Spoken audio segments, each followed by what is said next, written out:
Okay, so I'm going to show you guys how to do the body paragraph because my internet is being really finicky right now. So I want to record this lesson to make sure that you guys know exactly what's going to be expected of you in case I have to drop this. Okay, so the first thing I'm going to show you guys is the introduction paragraph. So remember, the introduction paragraph is due this Wednesday. So this is the example that we gave you. And look, the rubric for it is right up here, right? It talks about the fact that you have to have some sort of a personal definition of what it means to be an American. Make sure that you've got a pre-structured thesis. Well, Kohanna, what do you mean by a pre-structured thesis?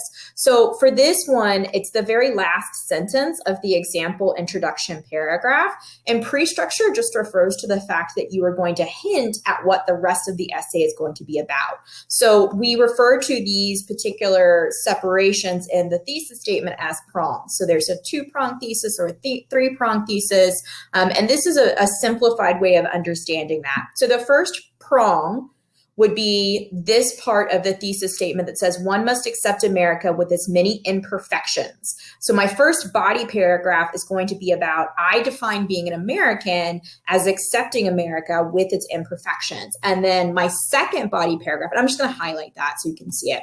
My second body paragraph is going to talk about, or my second prong, if you want to use the language, is going to talk about working to improve the weaknesses and fortify the strengths. So I'm going to highlight that one in a different color because my body paragraphs are going to be a little bit different. So body paragraph 1, body paragraph 2. So when you're crafting your body paragraphs 1 and 2, this is the assignment that I'm going to post on Monday. Body paragraph 1 is due on the 2nd of September. That's that Wednesday. And then body paragraph number 2 is due on the 9th of September. That's the following Wednesday. Well, Kohanna, why are you separating them so much? The reason that we're separating them is so that you have time to revise. Because remember, writing is a process. It shouldn't be about I call it the I'm all done syndrome, where you're just like, okay, I'm completely done. I don't have to ever look at that again. You can always get better at writing. You can always perfect your craft. And so the goal here is that you don't just do something and say, I'm creating this thing or I'm doing this thing and now I'm done with it. I never have to think about it again. The goal is that you do the exercise to learn to get better because you're going to have to write for the rest of your life. And so this is going to be a lifelong skill for you, and revising is part of the writing process. So just as a reminder of what the essay topic is, the essay topic is write a multi-paragraph essay that defines your interpretation of what it means to be an American. This essay should use the strengths and definitions and different perspectives from the unit to help you develop a complex, thoughtful definition. Kohanna, if I'm talking about different perspectives from the unit, does that mean that I have to use stuff from the novel? And the short answer is no, absolutely not. We are having you guys read this memoir because it's a nonfiction understanding of one American experience. And I like this particular memoir because obviously it's nonfiction, but also because in the end, she does kind of realize the American dream. And we talked at the very beginning of the semester about how we define the American dream, because that's an integral part of understanding what it means to be an American.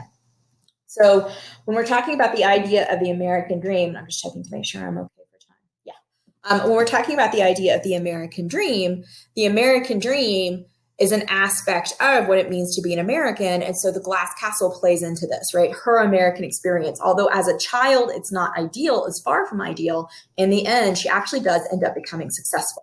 So here's that introduction paragraph again. And again, we've just highlighted body paragraph number 1 is in yellow, and then body paragraph number 2 is in blue. So let's take a look at the example body paragraph number 1. If I'm focusing on my first prong about the idea of accepting America with its imperfections, I'm going to actually bring the language of that prong down into the first sentence. Imperfection is a funny word, especially considering that one of America's imperfections is actually one of its greatest strengths. An American must understand and embrace that democracy is messy, beautifully messy. Right now, people in my country are polarized. They argue and debate over everything. The debate can make for awkward Thanksgivings, traffic stopping protests, and even policy halting politics. Still, debate and deliberation are what stir the soul of democracy. You aren't truly an American until you've exercised your civic right and duty to protest in some fashion. Americans appreciate the imperfect nature of the First Amendment, that the First Amendment leads to us a freedom a freedom greater than most of the world. That perfectly imperfect freedom also comes with great responsibility. Hey, Kohanam, I thought body paragraph number 2 is supposed to be all yellow because it's talking about that prong. Yes, you're right. That last sentence where it talks about great responsibility leads into body paragraph number 2. So body paragraph number 1 is talking about accepting America with its great imperfection, and that is that we argue all the time, we debate, and I mean, and the example that you see here is using logic to talk about that. It's using logic to say it's actually a good thing. This imperfection that everyone sees is like, you know, from an outside viewpoint, people see all of the protests and those things in America and they go, oh my gosh, that sounds awful. Well, no, actually that's kind of what makes America awesome, is that we're able to have these debates. And, you know, the First Amendment is very important. And so that's what that first body paragraph is about. For this particular essay, to define an American means that they embrace the fact that democracy is messy and like it may be imperfect, but you know what? Perfect is boring.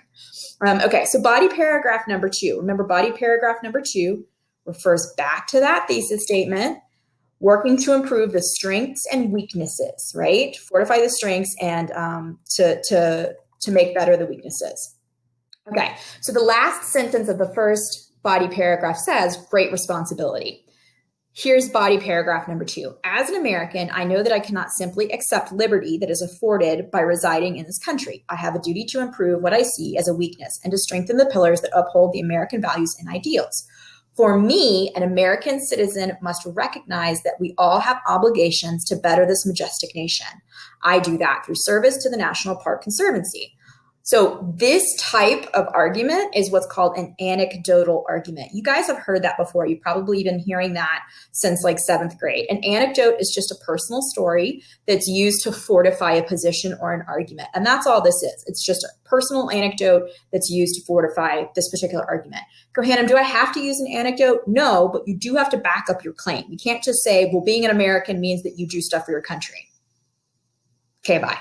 Like, you have to actually back up your claim. So I do that through the service to the National Park Conservancy. I visit national parks like the Appalachian Trail, the Pacific Crest Trail, and the Continental Divide Trail. There, I mark pathways, pick up trash, update virtual mapping systems, and rebuild trail walls.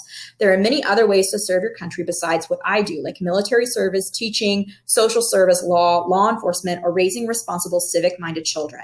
All of these ways of giving back to our country are equally valid ways of being an American, but to truly be part of the country, you have to do more than benefit, you have to give back. Okay, so that's going back to the original argument. How do you define being an American? Okay, so that is what you guys are working on. You are working on creating a cohesive body paragraph. Body paragraph number 1 is due next Wednesday. Body paragraph number 2 is due on the following Wednesday.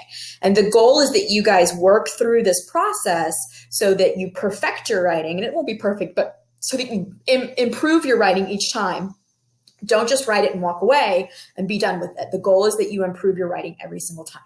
So I'm going to go ahead and stop the video there, and hopefully that gives you some insight as to what you need to be working on. And as always, if you've got questions, let me know, and hopefully I will be able to answer them, because right now, I tell you what, my internet is making me crazy. Hopefully I'll be back in school on Monday and I will have regular internet access. Okay.